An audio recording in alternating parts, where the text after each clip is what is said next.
Seja bem-vindo ao primeiro Célula de Negócio. Estou aqui com meu amigo, designer, professor e pesquisador, empreendedor, fundador da ONG Design Possível, das startups Cipópolis e Data Máquina e das cooperativas Ideário e Giro Sustentável, doutor em arquitetura e urbanismo, mestre em educação, artes e história da cultura, Ivo Pons. Chama.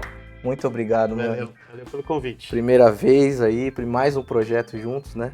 Gravação 165.324. Um pouquinho, gastamos bastante, dá pra ver que quase não teve erro, quase não teve produção, né? Erro de produção aí. A gente vai falar um pouquinho do que você tem feito aí, então o que você, se quiser se apresentar. Eu acho que sou, além do que você já comentou, eu sou o Ivo, ciclista, pai da Laura e da Bianca, marido da Marina, professor, pesquisador, empreendedor.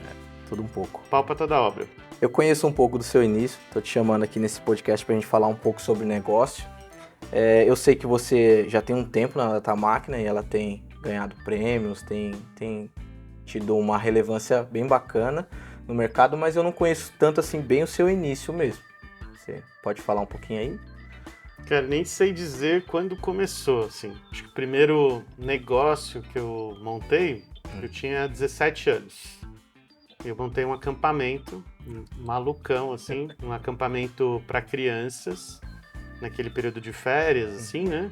Eu era uma criança, né? 17 anos, mas aí com um sócio, a gente teve essa ideia, alugou um sítio, foi um negócio que durou 2 ou 3 anos, fizemos 6 ou 7 temporadas, e aí depois acabou não dando certo, a gente não continuou, eu também fui para um outro caminho, assim, de trabalho, depois acabei entrando na universidade, mas foi, eu acho que uma primeira experiência de negócio, não minha primeira experiência empreendedora, porque eu sempre fui muito empreendedor, tenho bons exemplos na família.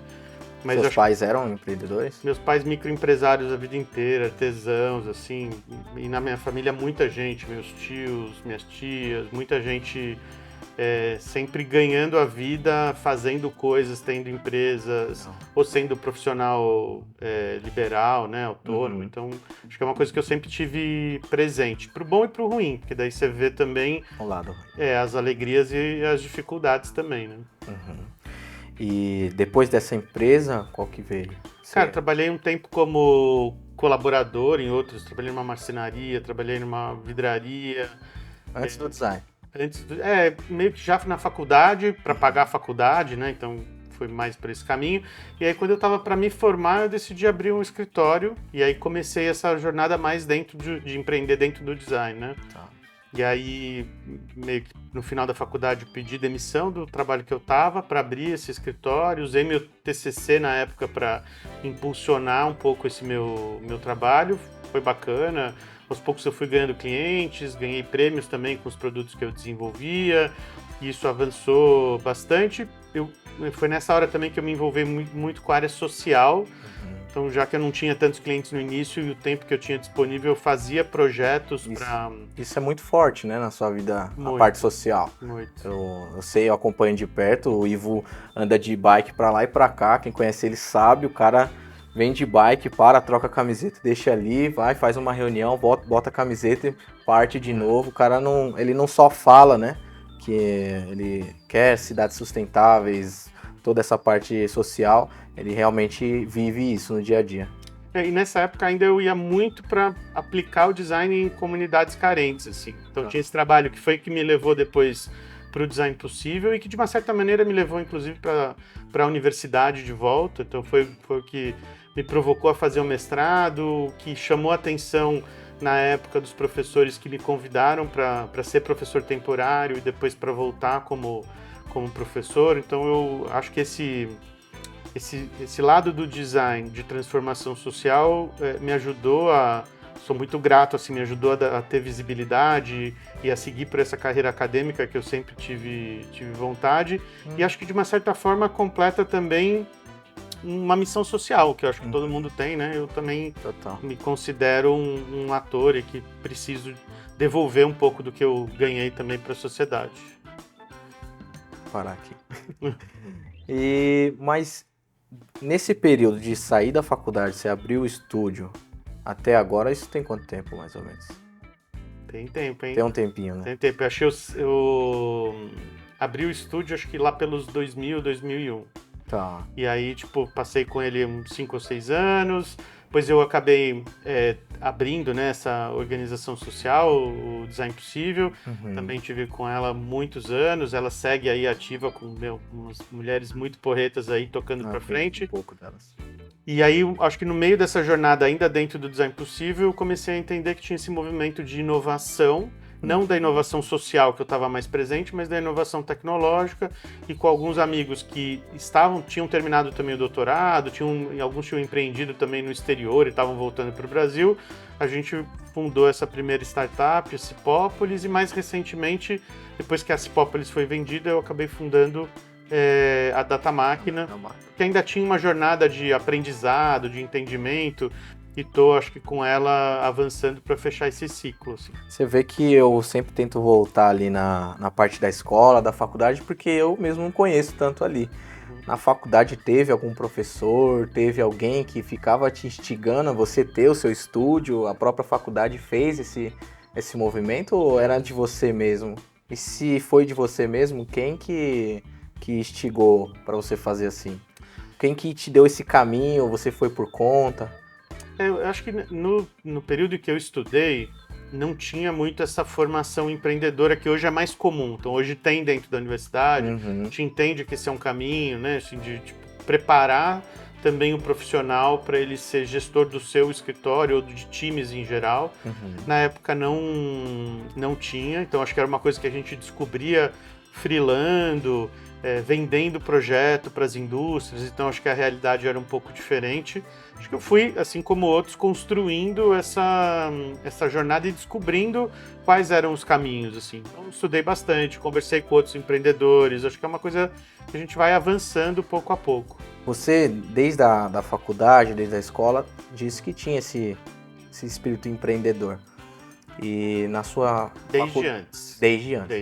Total. Seus pais e tal, todo aquele background. Na universidade eu não encontrei esse espaço, não tinha, na época não tinha. É diferente do que a gente tem hoje, em que hoje realmente o curso de design no Mackenzie tem uma formação empreendedora, a própria universidade tem em todos os cursos uma formação empreendedora, e acho que percebe o quanto é importante preparar o profissional também para gerir, seja dentro de uma organização, ou seja fora, essas questões ligadas ao financeiro, a desenvolvimento de carreira e coisas desse tipo. Mas eu não tive isso, fui descobrindo e dando cabeçada mesmo.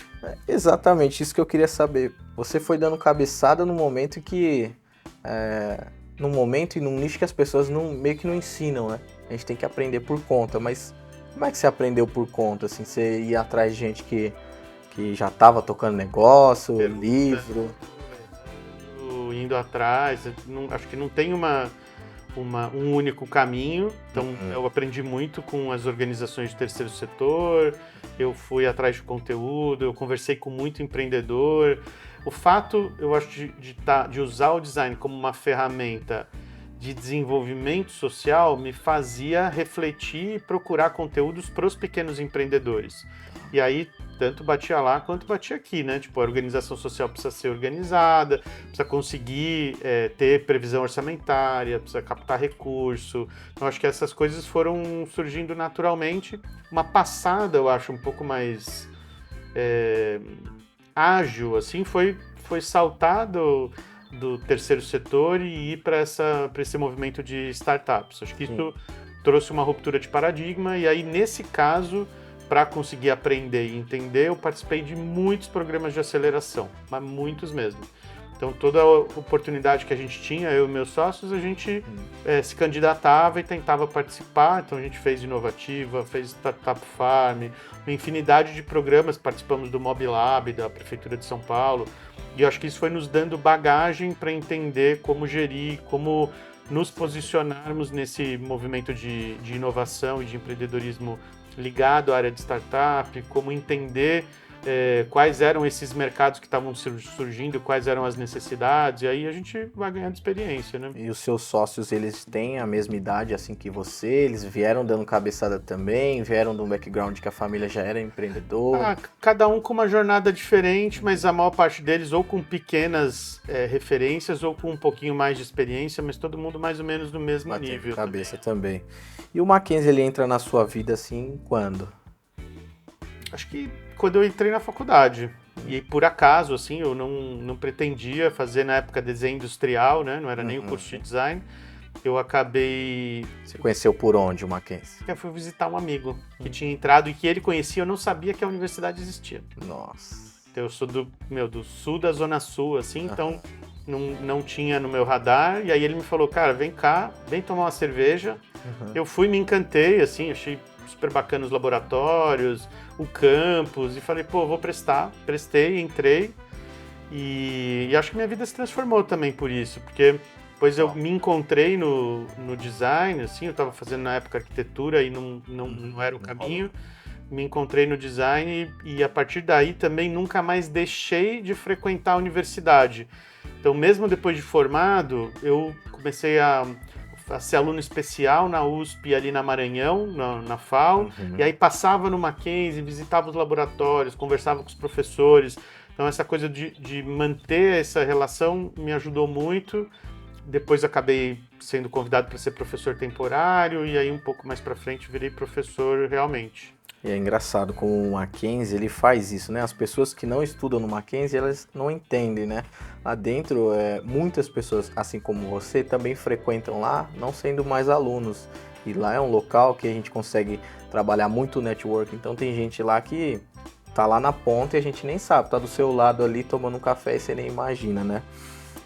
Eu acho que a universidade, de um modo geral, é assim. Total. Tem essa proximidade com o Mackenzie, mas eu já frequentei outras instituições, dou aula também na FATEC, já dei aula no Senac, e eu vejo que, assim, me parece que o ambiente universitário ainda é muito rico para esse tipo de trabalho. Então, ainda que você não, sei lá, não esteja em São Paulo, mas onde você estiver, se tiver uma universidade, é interessante você se conectar, frequentar. Quase todas têm cursos livres, têm oportunidades de atividades de extensão, tem que fazer parte. É um ambiente rico para se desenvolver. Não só quem está ali na formação regular, mas para conhecer pessoas e, não sei, conseguir abrir a cabeça para outras oportunidades. E é engraçado que a pessoa empreendedora, falar assim, né? Geralmente ela não consegue ficar quieta, né? É aquele cara que na escola dava problema ou não ficava quieto, ou o cara não consegue ficar parado. Então, essas pessoas às vezes ficam perdidas na sociedade tentando achar um local, né? Então, acho que a faculdade é esse local, né? Vai lá, conecta e vai para cima. Então, assim, do trabalho da escola em direcionar e em apresentar o empreendedorismo, o que você acha? Porque assim, hoje em dia, desde antes, pelo menos eu, né? Eu nunca fui apresentado ao empreendedorismo. Meus pais também eram empreendedores, tiveram uma empresa de confecção, então trabalhava com polícia militar, bombeiro. Então desde sempre eu vi eles em casa ou no trabalho, né? No escritório, trabalhando muito, mas também tinha bastante tempo livre, assim. A gente tinha bastante contato, né? Então por isso que eu sabia que existia isso, mas não tinha muito aquela organização, né, de empresa que hoje a gente vê. Com você, como é que foi mais ou menos? Também acredito que seja no mesmo segmento ali. Quero que você fale um pouco sobre isso e depois qual que é o papel da faculdade ou da escola em apresentar isso para as crianças hoje em dia.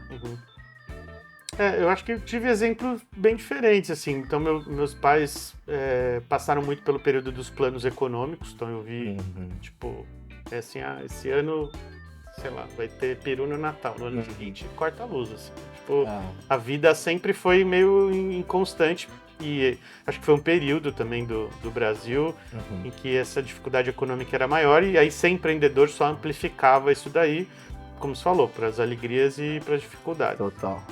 Acho que dentro da universidade hoje tem um movimento um pouco mais estruturado que entende que esse tipo de conteúdo ajuda o profissional que sai a ter sucesso, né? Então, você não necessariamente vai sair e montar seu escritório quando você se formar como designer, né? mas entender de gestão de escritório te ajuda, se você for um colaborador de alguém, te ajuda a gerir suas próprias finanças. Então, acho que tem conteúdos mínimos que passaram a compor esse, sei lá, conjunto de conhecimentos que o profissional precisa ter e que, por sorte, a universidade entendeu, amadureceu e trouxe. E vou falar assim, no design a gente é bom nisso, porque a gente é bom nessa estrutura de de resolver problemas, assim. Design ensina.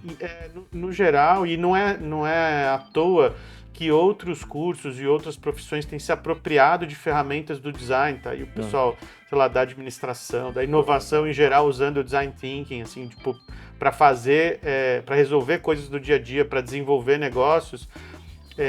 E acho que até demorou para o design se... assumir essa liderança. Exatamente. Acho que ainda tem um caminho longo, assim. Sim. Avançou.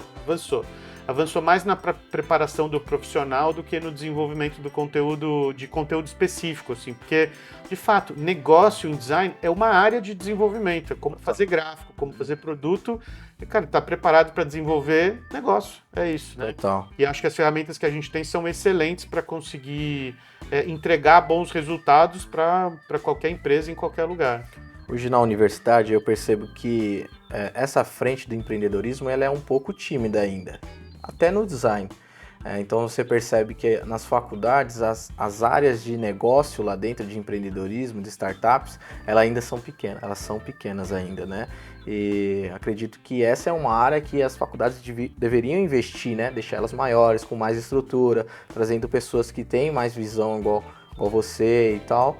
E hoje existe uma visão da liderança em identificar no curso, nas turmas, pessoas que têm mais ou menos esse perfil, que é fácil de ver, né? O cara não para, tá sempre inventando alguma coisa, ele tá geralmente fora ali a turma tá indo aqui, ele tá indo aqui. Então tem essa visão ou não? É algo que ocorre naturalmente dentro do curso? Acho que, assim, tem o difícil, né, que é a pluralidade de pessoas que estão dentro do curso, né, ou de quem fazem a universidade é grande. Então tem de tudo e aí a instituição tem que estar preparada para tudo. Então tem que formar aquele cara que quer ser um profissional e entrar numa empresa e permanecer nela, aquele cara que quer freelar, aquele cara que quer empreender, tem que ter oportunidade para todos os perfis e as possibilidades de formação são gigantes, assim, tem muito. Recentemente a gente fez um estudo lá no curso e contando com as optativas, tem mais de 100 caminhos de carreira para a pessoa concluir o curso, então é realmente muita opção. E aí isso só olhando para dentro do curso de design, se a gente olhar para fora, para as opções que a universidade coloca, intercâmbio, extensão, pesquisa, iniciação, acho que esse universo se amplia mais. Então, o que eu percebo? Que tem as opções, elas precisam ser bem divulgadas. E aí o protagonismo é do aluno de capturar. Cara, tá ali, vai participar do diretório acadêmico, vai organizar movimento estudantil, vai organizar evento, entra dentro de uma liga, faz uma iniciação científica, você precisa estar lá. E claro, a gente como professor, quando vê que tem algum aluno que tem essa veia, né, que demonstra essa ação, a gente indica, mas precisa desse protagonismo para conseguir avançar. Na maior parte das vezes, acho que quem tem essa pegada mais empreendedora, seja um endoempreendedor, assim, mais corporativo, ou seja um empreendedor mais tradicional de um novo negócio, acaba capturando. O cara vai lá, faz uma iniciação, ela vai lá e entra dentro de um diretório, faz alguma coisa, que é o que, vamos dizer, traz experiência dentro da universidade para esse tipo de ação. Então, tem ligas direcionadas ao empreendedorismo, direcionadas a negócios, mas só de participar de uma liga, só de participar da gestão de um diretório acadêmico, só de organizar uma pesquisa, você já aprende coisas que não fazem parte do currículo e que vão te diferenciar depois como profissional, que vão te ajudar dentro da sua jornada empreendedora. Então, eu acho que, de fato, as oportunidades estão dadas, a gente precisa ter esse ímpeto de capturar. E é engraçado que, seja você estando ali na faculdade ou fora, esse caminho de trilhar o negócio em si, ele ainda continua meio que obscuro. Com a internet, obviamente, a gente tem muitos caminhos, muita informação, mas eu acho que tem ainda essa dificuldade de filtrar qual que é o caminho, né? Eu preciso saber um pouco disso. Então, como você pode falar para as pessoas que estão assistindo um caminho para o cara começar a desenvolver em si mesmo essa veia do negócio, para botar em prática? Eu acho que não tem um caminho, Uhum. caminhos Sim, múltiplos. total. Então, acho que tem essa questão que primeiro é não buscar uma fórmula mágica, porque ela não existe. Existem N opções e acho que construir o próprio percurso é fundamental. E aí eu olharia primeiro para algum plano, então ter um plano de vida, um plano de carreira te ajuda a entender quais são suas próximas etapas e a partir daí se questionar o que é que precisa ser desenvolvido. Eu preciso ganhar mais conteúdo ou mais habilidades em liderança? Talvez eu possa liderar o diretório acadêmico. Eu preciso ganhar um conhecimento maior em finanças porque eu não tenho. Será que eu posso ser um tesoureiro numa organização? Será que eu posso fazer uma optativa disso? E aí tem muitas opções dentro do ambiente universitário, tanto para quem está dentro estudando, quanto para quem está fora, para buscar esse tipo de informação. Então, que eu identifico, assim? Primeiro você tem que ter um plano, porque senão a oportunidade vai chegar em você e você não vai identificar ela como válida. Não vai estar pronto. Se você souber onde você quer chegar, você entende quais são as etapas que te levam para lá. Se não souber onde você quer chegar, nenhum caminho vai te levar lá. Tá. E no dia a dia, essa jornada de empreender ela é bem solitária, né? Se a gente não conectar com pessoas que também estão com essa visão, muitas vezes a gente acaba até em dia sim, em dia não, a gente acaba pensando que a gente está errado, está no caminho errado, está na linha contrária, não, vou voltar, vou trabalhar para alguém, né? Contigo aconteceu isso também? Muitas vezes. Não, eu acho que a gente normalmente está no caminho errado, Sim. Buscando o caminho certo, tentando encontrar aquela ação. E aí, claro, às vezes, por vezes é frustrante, quando dá uma coisa errada é duro, é difícil, né? Mas eu acho que né? Cria essa casca, né? Essa resiliência é o que torna um empreendedor, vamos dizer, forte para conseguir avançar, ainda que tenha dificuldade. É o acreditar, é o enxergar a oportunidade, é o conseguir organizar pessoas em uma direção específica, é mostrar que tem um propósito, tem um sonho por trás daquilo e conseguir tornar ele tangível ou material para mais gente avançar junto contigo. Então, eu acho que é um pouco essa função de ser empreendedor não é necessariamente liderar, mas passa por liderar e se você for um bom líder te ajuda também a avançar, né? Então, e o foco é mais no propósito, né? Tem muita gente que hoje pensa, principalmente essa nova geração, pensa em empreender para ficar milionário, né? Ficar rico. E aí bate de frente com a primeira porta ali e já meio que quer desistir, né? Ficar milionário pode ser um propósito. Pode ser. Depende de quem tá olhando, assim. Então, mas não é uma jornada rápida, né? Eu acho que o que hoje é vendido e que daí eu questiono é que vai acontecer assim. Total, não vai. Então, acho que não tem... assim, cara, não tem comida grátis em cima da mesa, tem muito trabalho. Às vezes parece fácil para quem tá de fora, mas a gente não enxerga os tombos de quem tá de dentro. Total. Então, acho que tem uma jornada e, claro, se você tem um propósito de vida que te ajuda ou te guia, quando você tem dificuldade, esse propósito segue te inspirando e você tem mais chance de conseguir alcançar o resultado. Assim, né? Se você não tem isso, por vezes você se perde ou vai atrás de alguma outra oportunidade, às vezes não alcança aquilo que você está almejando com o empreendedorismo. Assim, né? Total. E nessa conversa aqui, eu estou tentando extrair de você também, além da sua história, da sua experiência, caminhos para as pessoas que estão assistindo, para tocar o seu negócio, encaixar sua visão ali num caminho certo, num caminho que vai encontrar outros caminhos e vai mostrar esse leque de opções. E quando você começou, não tinha essa visão de startups, né? Quando você começou, tinha esse termo? Não. E tanto é que eu fui acabei caindo nisso já depois de ter mais de 10 anos empreendendo na área social, que não tinha muito a ver. Até é engraçado, quando eu comecei a empreender nessa área de inovação tecnológica, assim, de startups, eu via uma semelhança com aquilo que eu atuava no terceiro setor, porque os objetivos de transformação social eram muito presentes. Hoje, acho que um pouco menos, mas na época tinha muito essa coisa do fundador da startup querer transformar a realidade do mundo de alguma maneira. Hoje eu acho que isso daí ainda é presente, mas talvez com uma calibragem, assim, uma dose um pouco mais equilibrada, porque acho que o próprio mercado, os empreendedores vão amadurecendo. Mas, de fato, não tinha referência.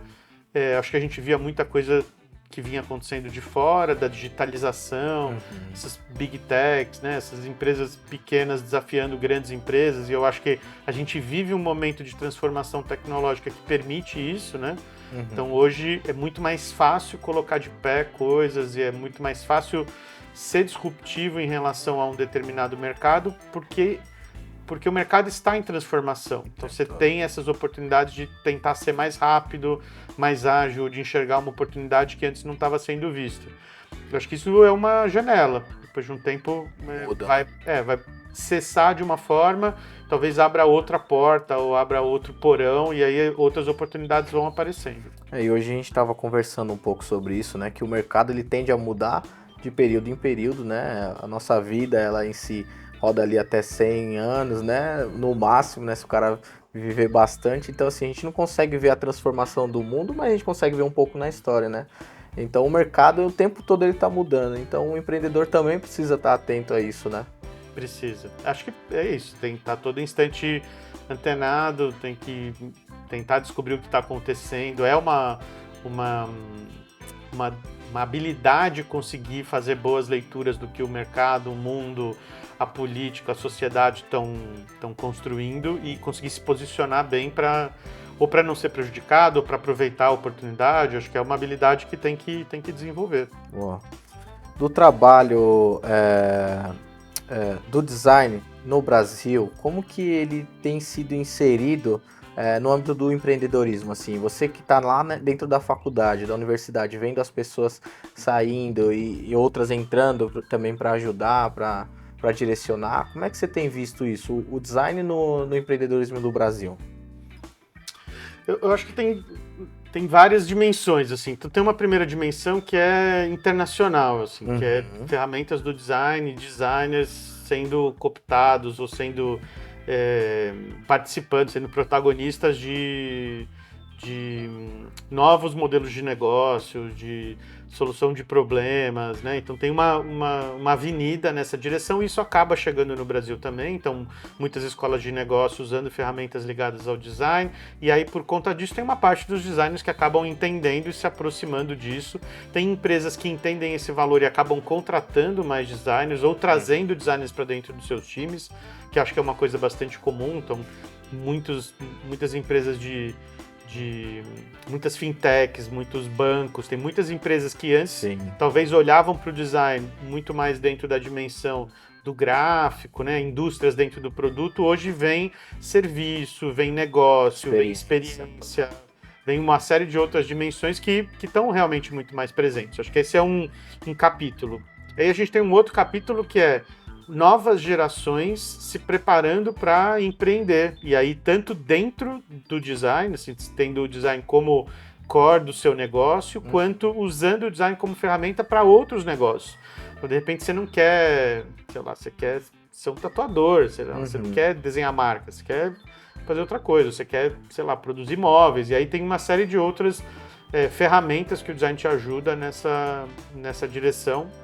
E aí eu acho que tem mais um caminho, e acho que até tem uma outra coisa que é bem interessante, que não é tão comum, mas de você como profissional, como designer, desenvolver ferramentas para novos negócios, né? Então, talvez seja ainda uma outra dimensão, e essa é um pouco mais tímida, talvez mais com pesquisadores ou com gente ligada à inovação, mas é comum ver hoje designers ocupando posições de gestão, ligados a programas ou desenvolvendo programas de aceleração. Então você vê uma presença de profissionais por conta das ferramentas e do mindset mais atuante em ecossistemas de desenvolvimento de negócio. O que eu tenho percebido que de uns anos para cá, empreendedores que antes eram referências em outros negócios ou que não chegaram a ser referência, empreendedores que estavam no mercado ali entregando um nicho totalmente diferente do design,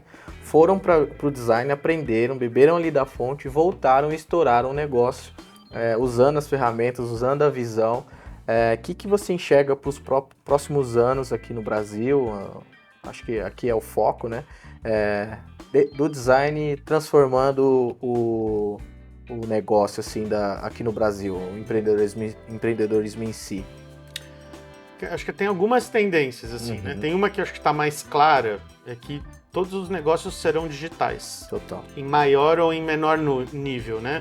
E aí, por ser digital, as interfaces gráficas, a usabilidade, o desenho de experiência passa a ser muito mais relevante e esses profissionais passam a ser muito mais relevantes. Então, no final da conta, assim, você tem isso em qualquer nível, assim, da padaria ao servidor na internet. Então, acho que a digitalização acho que é uma realidade que é inexorável e que daí todo mundo vai precisar de alguma forma lidar com ela. Acho que tem uma outra dimensão que é micropersonalização.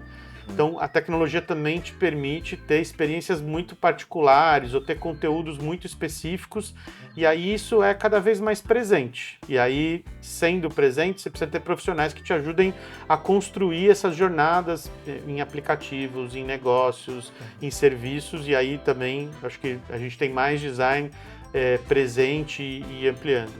Tem uma coisa que se fala pouco, mas que eu acho que o designer tem um papel fundamental, que são esses paradigmas ligados à sustentabilidade. Então, a gente vive um momento de inflexão em relação a mudanças climáticas e é bem possível que os conhecimentos que a gente tem como designers tenham em parte construído os problemas, mas possam nos ajudar a resolvê-los também. E acho que isso é algo que também aposto como um grande paradigma aí para frente. Boa. Ivo, caminhando então para o final aqui, eu queria que você deixasse 2 livros para o pessoal poder absorver. Um livro que você acha que para quem está começando e para quem já está rodando o negócio, é importante o cara ler para entender visões e tal, e resolver problemas.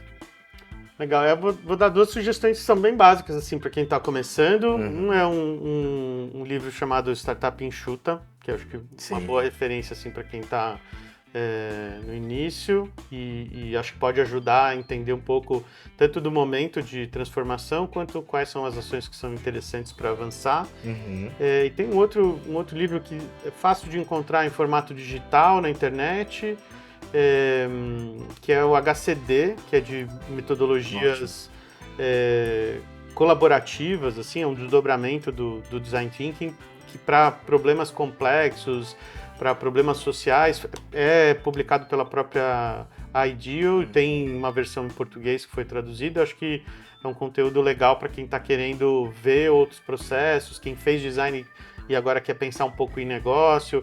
Quem está terminando a graduação agora provavelmente viu isso daí em alguma etapa, mas acho que é rico para mostrar como o design está sempre se atualizando, como a gente tem novos processos, novas metodologias, tentando reinventar também aquilo que é o cenário atual frente ao desafio de resolver problemas. Né? E até para quem nem tem a ver com o negócio, nunca fez faculdade, nunca... Acessível. O cara precisa ler esses livros, porque ele abre a mente assim de uma maneira que é bizarra e não lê esses livros, né, pensando que é um conto de fadas. Pega aquele livro e põe em prática, testa, aplica, que com certeza vai fazer muita mudança. Você quer falar um pouco da Data Máquina? O que a Data Máquina está fazendo hoje, produtos? Cara, bom, a Data Máquina é uma startup de tecnologia que está completando agora, vai começar o 5º ano.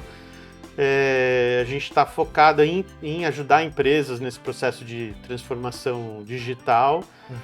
A gente tem um produto já mais maduro chamado Mapalytics, que a gente ajuda gestores e empreendedores a tomarem boas decisões em relação a informações geoespacializadas, então onde estão seus clientes, aonde estão seus concorrentes, onde estão as oportunidades de negócio, onde colocar de repente um novo negócio, né? Então tem um conjunto de informações contextualizadas para sua empresa, atualizadas em tempo real, prontas para você decidir aonde é que você vai avançar. E a gente tem novos produtos em desenvolvimento, usando inteligência artificial, usando visão computacional, né? Então tem uma esteira de oportunidades, sempre pensando nessa direção de ajudar as empresas não nativas digitais, os empreendedores, a avançarem nessa direção. E não se enganem, tá? Não é uma empresa que é focada em big techs, em gigantes, né? Ainda tem serviço ali focado em você que tem uma pizzaria que quer expandir, né? Tem esse tipo de olhar ali para eles também, né?